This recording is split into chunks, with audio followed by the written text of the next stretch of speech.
प्रिय सज्जनवृन्द, भागवत नाम गरिएको ग्रन्थलाई दुईटा उपाधिले अलङ्कृत गरिएको छ। एउटा भागवतका अगाडि श्रीमद् शब्दले सम्बोधन गरिएको छ भने भागवतलाई महापुराण भनेर सम्बोधन गरिएको छ। श्रीमद् र महापुराणले अलङ्कृत गरिएको छ। यसरी श्रीमद् भागवत महापुराण भनिन्छ। अरू सबै पुराणहरू भागवत चाहिँ महापुराण किनभने भागवतमा 10 वटा लक्षणहरू परिपूर्ण रूपले छन्। यिनै 10 वटा लक्षण युक्त भएको हुनाले भागवतलाई श्रीमद् शब्दले, श्रीमद् माने पूर्ण, जसरी भगवान परिपूर्णतम हुनुहुन्छ त्यस्तै प्रकारले सबै अङ्गले परिपूर्ण भएका कारणले गर्दा यस भागवतलाई श्रीमद् शब्दले अलङ्कृत गरिएर भगवानको पूर्णतम रूपको व्याख्या गरिएको छ। श्रीमद् भागवत महापुराण, जसरी भगवानका 10 वटा कर्महरू हुन्छन् तिनै कर्मका रूपमा श्रीमद् भागवतमा 10 वटा लक्षणहरू छन्। 10 वटा लक्षणै परिपूर्ण भएका कारणले गर्दा यसलाई श्रीमद् भागवत महापुराण भनिन्छ। अन्य सबै पुराणहरू 5 वटा लक्षणले मात्र सम्पन्न भएका छन् र श्रीमद् भागवत चाहिँ 10 लक्षण छ। अत्र सर्गो निसर्गश्च स्थानं पोषण ऊतय मन्वन्तरेशानुगता निरोधो मुक्तिराश्रय। यी भागवतका 10 वटा लक्षण सर्ग, विसर्ग, स्थान, पोषण, ऊति, मन्वन्तर, ईशानुकथा, निरोध, मुक्ति र आश्रय, यी 10 वटा लक्षणहरू छन्। सबै पुराणहरूमा 10 वटा लक्षण हुँदैन। सर्ग हुन्छ, विसर्ग हुन्छ, स्थान पनि हुन्छ, तर पोषण हुँदैन। अन्य पुराणहरूमा ऊति पनि हुँदैन। मन्वन्तर हुन्छ, ईशानुकथा पनि हुन्छ, तर निरोध, मुक्ति र आश्रय यी 5 वटा लक्षण नभएका कारणले गर्दा 5 वटा लक्षण मात्र छन् अरू पुराणहरूमा, जसका कारणले गर्दा अरू पुराणहरूमा श्रीमद् शब्दले सम्बोधित गरिँदैन र महापुराण पनि भनिँदैन। भन्न प्रचलनमा त सबैलाई महापुराण भनेर सम्बोधन गरेको पाइन्छ। वस्तुतः महापुराणमा हुने लक्षण भने अरू पुराणहरूमा पूर्ण भएका छैनन्। तसर्थ श्रीमद् भागवतमा यी 10 वटा लक्षण सम्पन्न भएका कारणले गर्दा श्रीमद् भागवत चाहिँ महापुराण भनेर यसलाई वेदव्यास भगवानले पनि भन्नुभएको छ। श्रीमद् भागवताख्योयम प्रत्यक्ष कृष्ण एव हि। यहाँ श्रीमद् भागवतलाई कृष्णको पूर्णतम रूप मानेको हुनाले यहाँ श्रीमद् शब्दले सम्बोधन गर्नुभएको छ। श्रीमद् भागवतम पुराण ममलम यद्वैष्णवानां धनम। भगवानका प्रिय भागवतहरूको प्रिय धनका रूपमा श्रीमद् भागवत भनेर त्यहाँ पनि भागवतका अगाडि श्रीमद् शब्दले सम्बोधन गर्नुभएको छ। श्रीमद् भागवतम विजाह भनेर अरू ठाउँमा पनि श्रीमद् भागवतको अगाडि श्रीमद् शब्द प्रयोग गरिएको छ। तर अरू पुराणहरूमा भने यसरी श्रीमद् शब्दले अलङ्कृत गरिएको छैन। यो पूर्णतम, जसरी भगवानमा पूर्णतम लक्षणहरू हुन्छन् त्यस्तै प्रकारले यस पुराणमा पनि भगवानका जस्तै पूर्ण लक्षण भएका कारणले गर्दा यो श्रीमद् भागवतले प्रसिद्ध भएको छ। यसमा 10 वटा लक्षण के त? यसका भिन्न 5 वटा लक्षण के? अरू पुराणमा हुने 5 वटा लक्षणसँग मिल्ने 5 वटा लक्षण कुन र अरू पुराणभन्दा भिन्न 5 वटा लक्षण चाहिँ के विशेषता छन् त श्रीमद् भागवतमा भन्दा? श्रीमद् भागवतमा 10 वटा लक्षण के? सर्ग, विसर्ग। सर्ग माने भगवानद्वारा, ईश्वरद्वारा महत्त्व आदि, महत्त्व अहङ्कार आदिको सृष्टिको क्रमलाई जो भगवानद्वारै हुन्छ, ब्रह्माले गर्नुहुन्न, भगवानले नै सृष्टि गर्नुहुन्छ महत्त्व आदिको, त्यसलाई स्वर्ग भनिन्छ। विसर्ग यी चाहिँ अरू पुराणमा पनि, स्वर्ग नाम गरेको लक्षण चाहिँ अरू पुराणमा पनि पाइन्छ। त्यस्तै प्रकारले विसर्ग, विसर्ग भनेको भगवानले जब कार्यभार, सृष्टिको कार्यभार ब्रह्माजीलाई सुम्पिसकेपछि ब्रह्माजीद्वारा सृष्टि गरिएका जड चेतन सबै सृष्टि विस्तारलाई विसर्ग भनिन्छ। विसर्गको आश्रय ब्रह्माजीद्वारा सृष्टि गरिएका जड चेतन सबै प्रकारका स्थूल सूक्ष्म सृष्टिलाई विसर्ग भनिन्छ।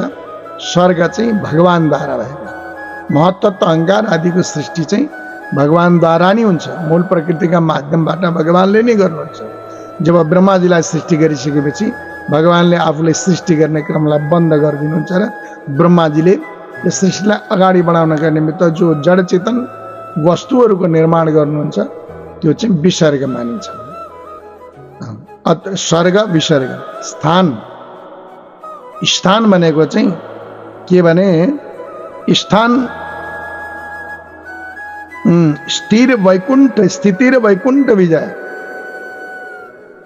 भगवानको यो सृष्टि गरिएको वस्तुलाई निरन्तरता दिनका निमित्त, ब्रह्माजीको सृष्टि गरिएका प्राकृतिक वस्तुलाई निरन्तरता दिनका निमित्त जो भगवान स्वयं त्यसमा विराजमान भएर आत्मस्वरूपले अथवा प्रकृति स्वरूपले विराजमान भएर त्यसको संरक्षण गर्ने जो भगवानको क्रिया हो त्यसलाई स्थिति भनिन्छ।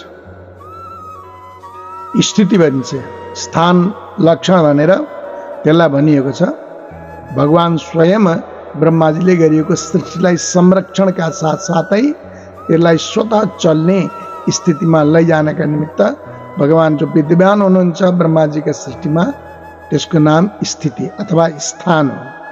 अब त्यस्तै पोषण, पोषण चाहिँ ब्रह्माजीले गरिएको सृष्टिमा उत्पन्न भएका भगवानका प्रिय भक्तहरूका रक्षा गर्नका निमित्त भगवानले जो लीला, जो कर्म गर्नुहुन्छ, जो ज्ञानोपदेश गर्नुहुन्छ त्यसलाई पोषण भनिन्छ। श्रीमद् भागवत चाहिँ यी लक्षणहरू विशेषता छन्। सृष्टि, स्वर्ग, विसर्ग, भगवानद्वारा हुने सृष्टि, ब्रह्माजीद्वारा हुने सृष्टि, सर्ग विसर्ग अनि स्थिति यी अरू पुराणमा पनि हुन्छन्। तर पोषण नाम गरेको लक्षण चाहिँ श्रीमद् भागवतमा मात्र छ। यहाँ श्रीमद् भागवतले चाहिँ भगवानका प्रिय भक्तको रक्षा र उद्धार कसरी गर्नुहुन्छ, त्यसको उद्धारको उपाय भगवानले कसरी संरचना गर्नुहुन्छ भन्ने कथाका माध्यमबाट श्रीमद् भागवतमा पाइएको छ। त्यसैले यसलाई स्थिति भनिन्छ, यसलाई पोषण भनिन्छ। भक्त रक्षण गर्ने कार्यलाई पोषण भनिन्छ। त्यस्तै प्रकारले उतय, उति, उति भनेको कर्म वासना। कर्म वासना भनेको जीवात्माले, सृष्टिमा जन्मिएका जीवात्माले आफ्ना कर्म बन्धनद्वारा, भोगद्वारा प्रारब्ध निर्माण गरेर अनि अनेक प्रकारका देहान्तरमा भट्किरहने, जन्मिरहने, मरिरहने यो क्रमलाई चाहिँ उति भनिन्छ। तर यहाँ श्रीमद् भागवतमा चाहिँ यस उति कर्म बन्धनका क्रमबाट, जन्म मृत्युका क्रमबाट मुक्त हुने उपाय पनि श्रीमद् भागवतमा बताइएको छ। त्यसैले यो उति नाम गरेको लक्षण पनि अन्य पुराणमा भन्दा भिन्न लक्षण श्रीमद् भागवतमा छ। श्रीमद् भागवतले कर्म बन्धनबाट मुक्ति हुने उपाय निर्देशन गर्छ। त्यसैले यहाँ उति नाम गरेको लक्षणलाई समेटिएको छ। मन्वन्तर, मन्वन्तर त्यसलाई भनिन्छ। मन्वन्तर ब्रह्माजीका सृष्टि कालमा मनुहरूद्वारा धर्मको आचरण गरेर सृष्टिमा हुने मानवहरूलाई धर्मको आचरण गर्ने शिक्षा दिएको छ र स्वयं आचरण गरेर धर्मको आचरण गर्ने शिक्षा दिएका कथाहरू जहाँ समाविष्ट गरिएको छ, जहाँ समाहित गरिएको छ त्यसलाई मन्वन्तर भनिन्छ। त्यस पछाडि यो मन्वन्तर चाहिँ अरू पुराणहरूमा पनि पाइन्छ। अनि ईशानु कथा, ईशान कथा भनेका भगवानका अनेक प्रकारका अवतार र भगवानलाई प्राप्त गरिने साधना गरेर भगवत प्राप्त गरिएका भगवानका प्रिय भक्तहरूको, जसमा राजा महाराजा र भक्तहरू पनि महाभागतहरू पर्दछन्, यिनीहरूको लीलाको वर्णनलाई ईशान कथा भनिन्छ।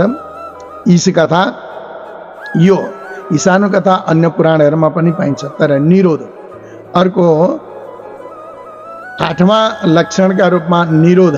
निरोध भनेको जहाँ गएर मन अडिन्छ त्यसलाई निरोध भनिन्छ सिधा भाषामा भन्दा। निरोध निरोध त्यो हो